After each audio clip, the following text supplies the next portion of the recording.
is Debbie from Lime Doodle Design, and today for my Doodling with Debbie feature for Simon Says Stamp, I'm creating this simple white heat embossed background pattern. I love the clean and simple white embossing on the dusky blue, and it should have been relatively straightforward to complete, but I often find I mess up on backgrounds such as this, and in this video I'm going to include my mistakes and also how I fix them. The stamp set I'll be using today is called Moments of Grace and is a lovely set from Simon Says Stamp with beautifully scripted sentiments and elegant line drawn flora. I'm going to white heat emboss the flowers and leaves on a blue background.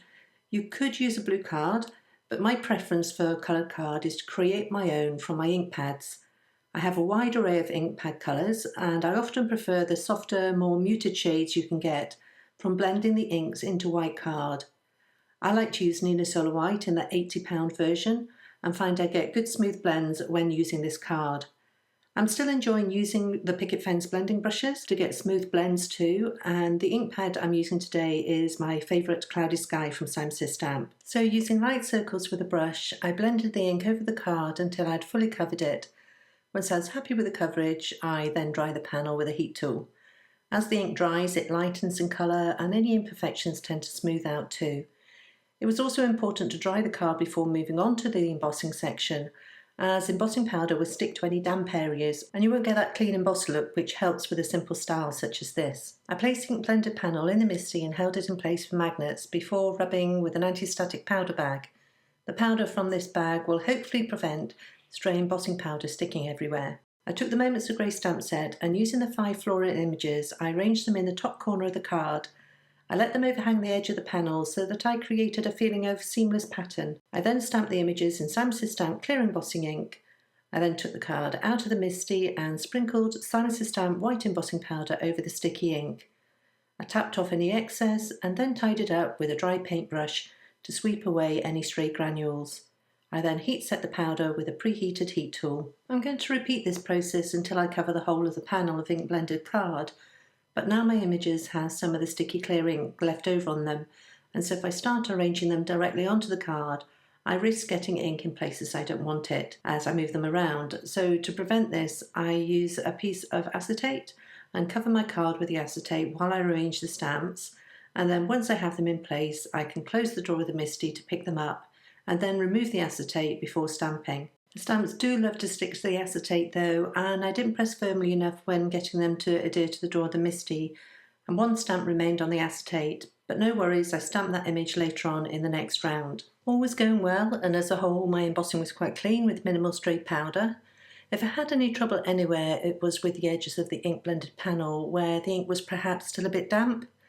But I kept tidying up with a brush and was happy as I continued stamping the 5 images over the panel. However, by now I'd really started using a lot of that anti-static powder bag everywhere, and I think I'd got a lot over the stamps too, which were getting a bit dry and not sticking to the drawer of the MISTI as well as before. And all of a sudden an inky stamp fell onto the card. I hoped the ink hadn't transferred, but when I realigned the images, stamped them and sprinkled with embossing powder, I was left with embossing powder everywhere. I decided to sweep away the mess with my dry brush, and then add lots more powder and try and align the stamp exactly where it was before, but I failed and ended up with a weird double stamped image instead. So I decided to cut my losses and trim the panel down to omit the end of the panel. Fortunately, this accident happened on the last edge, and I started with a piece of card slightly bigger than I needed anyway, and so by trimming the panel down I was able to rescue the embossing I had done. Once I trimmed the panel down, I then stamped and embossed a few more images around the edges to fill in any gaps. I wanted the embossed pattern to be the main focus of the card, and so I chose one of the lovely scripted sentiments from the Moments of Grace set to emboss on a strip of vellum.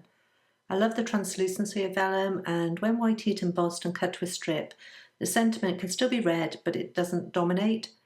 I wrapped the vellum strip around the panel and secured on the back of the card with tape. I then further secured the vellum by adding foam adhesive to the back of the panel and then adding to a white side folding card base cut and scored from Neenah Solar White card in the £110 weight. Back to the embossing, and I guess it wasn't unexpected that with embossing this panel again and again that there were a few stray granules here and there. However, these are easy to remove, I find, by scraping lightly with a scalpel. So that removes any excess embossing, and then for the areas where embossing had missed a bit, I find I can fix that with a white gel pen and no one would know. So this panel really was a case of fixing my mistakes, from trimming it down to admit the blooper and then to tidying up with a scalpel and white gel pen. The thing is, nobody would know as the end result appeared clean and crisp. To finish off the card, I sprinkled around a liberal dose of white and clear sequins in various sizes from the Girls' Best Friends sequin mix from Says Stamp, which I kept in place with Gina K Connect glue. And that completes this card with a simple white heat embossed pattern, which did require a little fixing along the way.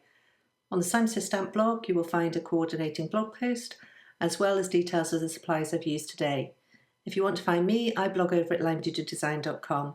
I want to thank you for joining me today, and I'll see you next time.